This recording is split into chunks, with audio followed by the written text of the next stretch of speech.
Welcome to Royal. To Mum and Dad, the King and Queen thank you for teaching us how to lead with love. Those aren't just words. They're the heart-melting, nation-stirring lines from Denmark's future monarchs, Prince Christian and Princess Isabella, delivered in a rare, open tribute to their parents, King Frederik and Queen Mary, as they celebrated their 21st wedding anniversary in what's now being hailed as one of the most intimate royal gestures of the decade. In a palace where protocol is king and emotion is usually tucked behind polished smiles, this moment was different. Raw, real, and profoundly moving. So what exactly did Christian and Isabella say? Why did this message send shivers across Denmark and beyond? And what does it tell us about the future of the Danish monarchy?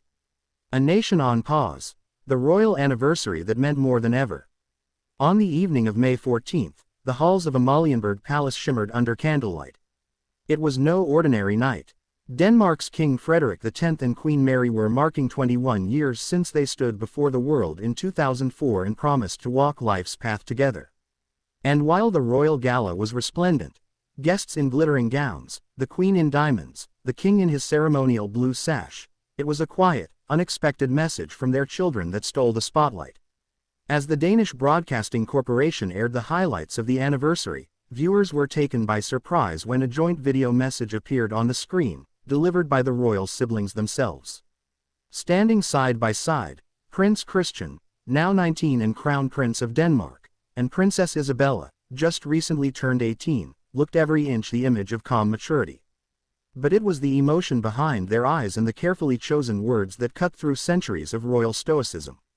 You showed us love as power, the message that melted Denmark.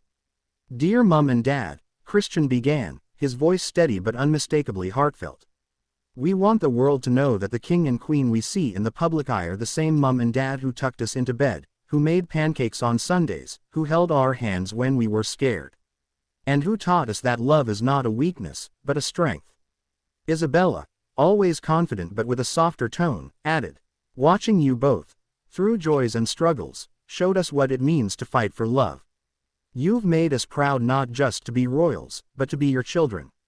The message concluded with the siblings raising a toast with sparkling elderflower juice, a royal family favorite, and saying in unison, to 21 years of love. May we carry your legacy with grace. The video, less than 3 minutes long, instantly went viral. Why this moment hit so hard? For Danes, this wasn't just a sweet family moment, it was a public unveiling of the future of the monarchy. For the first time, Prince Christian and Princess Isabella stepped fully into their roles as the emotional bridge between the old guard and the new generation. And they did it not with speeches written by palace aides, but with a message that came from the heart.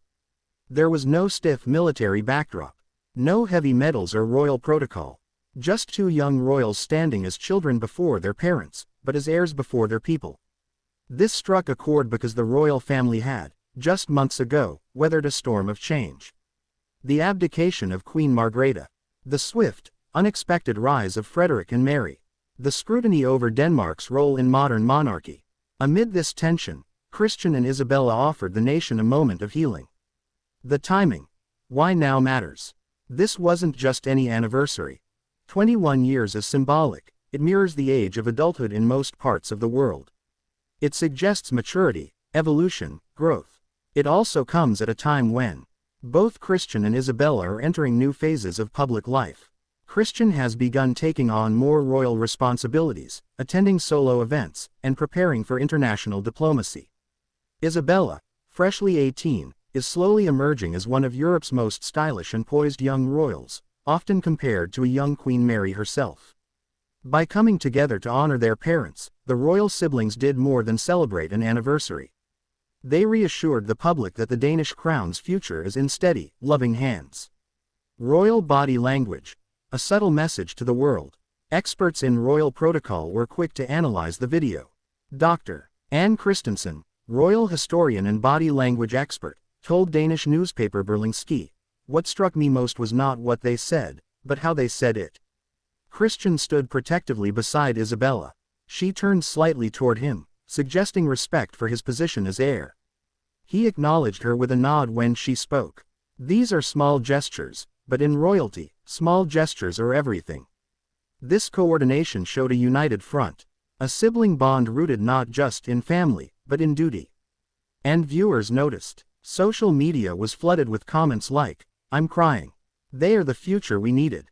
Queen Mary must be so proud of the grace in her children. It's rare to feel the monarchy feels anymore." Setting the stage for what's next.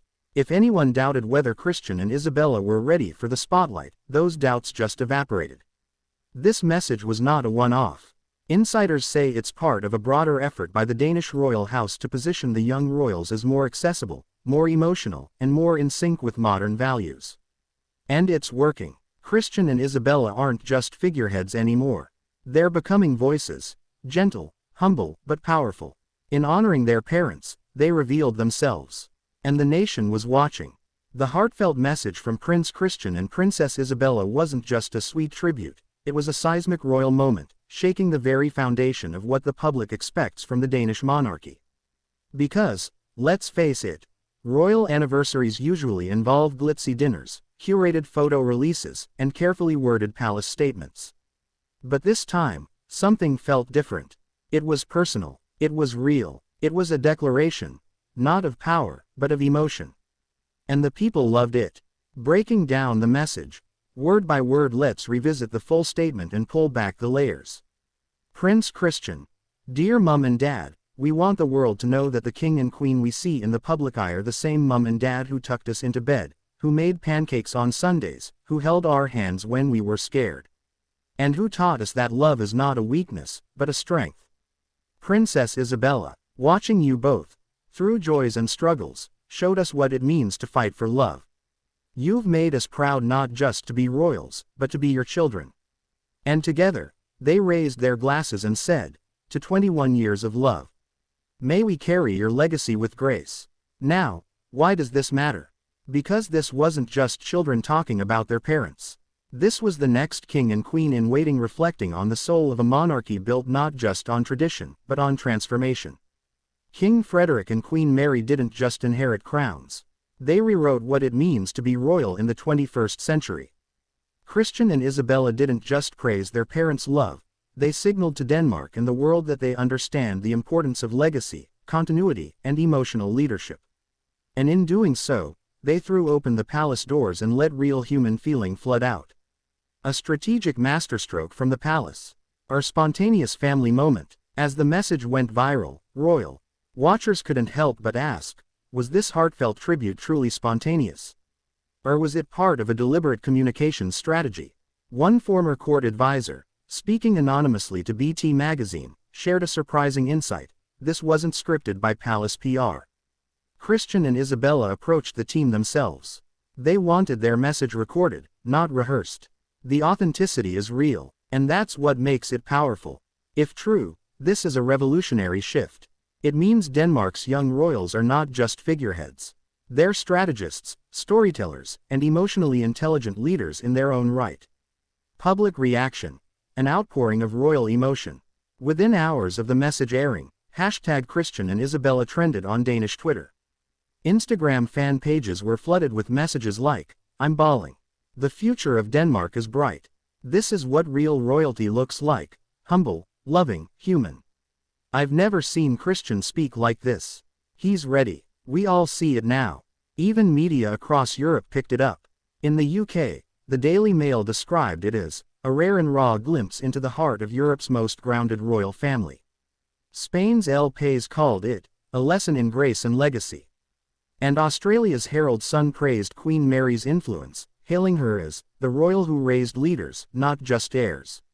And in Denmark, the mood was nothing short of emotional. Danish broadcaster DR ran a live poll asking viewers what they thought of the message. Over 92% said they felt deeply moved. That's not just approval, that's adoration. Queen Mary and King Frederik's response. Now, here's where it gets even more interesting. As soon as the video ended, cameras at the anniversary dinner panned to King Frederik and Queen Mary. The Queen reached for a handkerchief. The King smiled, then wiped a tear from the corner of his eye. In a brief speech that followed, Frederik addressed the message in front of the elite guests, royals, diplomats, and longtime friends of the crown. To hear our children speak of us with such clarity of heart, it is the greatest gift. Thank you, Christian, thank you, Isabella. You are our pride, our hope, and the future of Denmark. And Queen Mary, typically reserved in public emotion, added, as a mother, there is no greater moment than hearing your children say you did something right. From private lives to public icons. What struck most observers was how poised Christian and Isabella were, not just in speech, but in presentation. Prince Christian, dressed in a sharp but simple navy suit with a subtle royal crest on the lapel, spoke with quiet authority. His cadence, posture, and tone were reflective of someone not just raised for the throne, but ready for it. Princess Isabella, wearing a cream blouse reminiscent of Queen Mary's early royal style, projected calm confidence. She wasn't overshadowed by her brother, she complimented him, suggesting a royal partnership that could define Denmark's future. They didn't read from scripts. They weren't over-rehearsed, and that's why it worked. This moment could easily be studied in future media classes on how to humanize a monarchy without sacrificing elegance. An emotional echo through the royal house. Even lesser-seen royals reportedly reacted emotionally to the message. Countess Alexandra of Frederiksberg, mother to Count Nikolai and ex-wife to Prince Joachim, was said to be deeply moved by the siblings' tribute. A close family source told Say Og Hor, Alexandra has always believed in blending royal duty with human connection. She saw in that message the future she once hoped Denmark would embrace. Prince Joachim, now based in the US but still a vocal royal presence, is believed to have privately congratulated his niece and nephew on the message. This subtle unifying moment could hint at a quiet healing within the royal house, long fractured by title decisions, relocations, and family reshuffles. International monarchy experts weigh in. British royal historian Richard Fitzwilliams described the message as one of the most graceful and sincere royal gestures we've seen in Europe in years. It speaks to Denmark's strength in presenting a monarchy that evolves emotionally, not just symbolically. Swedish expert Gudrun Almlof said, "This moment will go down in history. It's more than sentiment. It's strategy, image building, and emotional intelligence, all wrapped into one short but unforgettable message." Before Prince Christian and Princess Isabella's heartfelt tribute moved the nation, there was the story that started it all. A love story, a fairy tale, and yet real. Because King Frederik and Queen Mary's journey didn't just capture hearts, it reshaped the monarchy itself. It defied expectations, crossed continents, and stood strong through scandals, sorrow, and scrutiny. Let's rewind to where it all began. The Royal and the Commoner, a global romance. In September 2000, at the Olympic Games in Sydney, then Crown Prince Frederik of Denmark attended a private bar event hosted by friends. There, he met a striking woman with warm eyes and a calm voice, Mary Donaldson, a marketing executive with no royal ties, just an Australian passport and a grounded spirit. Their connection was instant, but their future was uncertain. Mary was a civilian, a foreigner, and not just any foreigner, an Australian, from a country far from the ancient traditions of Danish nobility. Yet, over months of secret letters, transcontinental visits, and carefully shielded outings, a bond grew. Stronger than media noise, stronger than royal resistance. By 2003, the Danish palace had confirmed their engagement. And on May 14, 2004, the world watched as Mary Donaldson became Crown Princess Mary of Denmark. Her wedding gown, a soft ivory masterpiece by Danish designer Uffe Frank, symbolized more than fashion. It was the beginning of a royal transformation. From crown princess to queen, Mary's remarkable evolution. Mary didn't just marry into royalty. She mastered it. She learned Danish fluently. She studied Danish history. She took on patronages, charitable foundations, and international diplomacy with grace and intellect. By the time Queen Margrethe II abdicated in January 2024, Mary wasn't just a popular figure, she was a force. When she stood beside her husband, now King Frederik X, the Danish people didn't see an outsider.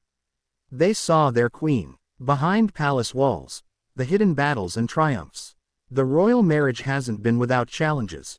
In 2017, the Danish press swirled with rumors of tension between Frederik and Mary, particularly as Prince Joachim voiced frustrations about his place in the monarchy.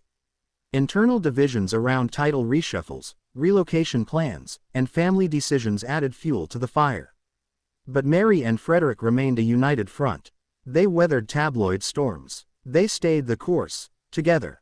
When Queen Margrethe made the controversial decision to strip 4 of her grandchildren of their prince and princess titles in 2022, Mary and Frederik handled the media glare with quiet dignity. And when the world questioned how the younger generation would step up, Mary didn't flinch. She empowered her children to lead. The legacy of their love: 4 children and a nation united. Together, Frederik and Mary raised 4 children. Prince Christian, poised, humble, and already acting as a crown prince in training. Princess Isabella, confident, outspoken, and redefining modern princesshood. Twins Prince Vincent and Princess Josephine, spirited, media-savvy, and adored by the public. Each child is different. Each child represents a different aspect of their parents' legacy. But all of them reflect the love and strength at the core of Frederik and Mary's marriage. The 21st anniversary. Why this year was so symbolic. May 14, 2025, marked more than 2 decades since that iconic royal wedding. But it also marked 1 full year of their reign as king and queen. This anniversary was a dual celebration, a marriage that survived global headlines and royal duty, and a monarchy that now feels more human than ever. The royal gala held at Christiansborg Palace was glittering with guests. But it was that private moment, the tribute from Christian and Isabella, that transformed the occasion from elegant to eternquest. How Queen Mary changed what it means to be a queen. Before Mary, Danish queens were royal by birth. They were born into castles, raised on protocol, and trained from childhood for ceremonial roles. Mary changed that blueprint. She brought lived experience, an understanding of ordinary life, of career struggles, of losing a parent young. Her mother passed away before she became crown princess, a tragedy that shaped Mary's empathy and outreach work, especially with children and women's rights. She is a queen not because she followed tradition, but because she redefined it. Frederik's transformation. From playboy prince to devoted king. And what about Frederik? Before Mary, he was Denmark's party prince. A military-trained adventurer with a love for fast cars and high society events. But with Mary, he matured. He became a father, a diplomat, a leader. Today, Frederik X is regarded as a quiet reformer, balancing ancient royal traditions with subtle modern shifts. He's not loud. He doesn't give bombastic speeches. But he leads with consistency, care, and character. Global praise for the royal couple. On their anniversary, tributes came flooding in not just from family, but from around the world. King Charles III reportedly sent a handwritten note praising their steady and admirable leadership. Queen Maxima of the Netherlands shared a social media post, a love that led a kingdom. Congratulations, dear friends. Even Australian Prime Minister Leah Robertson referenced Mary's journey in a Parliament address, calling her a proud daughter of Tasmania who became a global icon. Public reaction. Then and now. When Frederik and Mary married, not everyone was convinced. Many Danes wondered, would Mary adapt? Would she endure the pressure? Could a foreigner ever understand the weight of royal duty? Today, those doubts are long gone. Mary is the most popular member of the Danish royal family, ranking higher in approval than even her husband, according to a 2025 DR poll. What changed? Everything. Because she proved that being royal is not about bloodline, but about heartline. Thanks for watching and please don't forget to subscribe.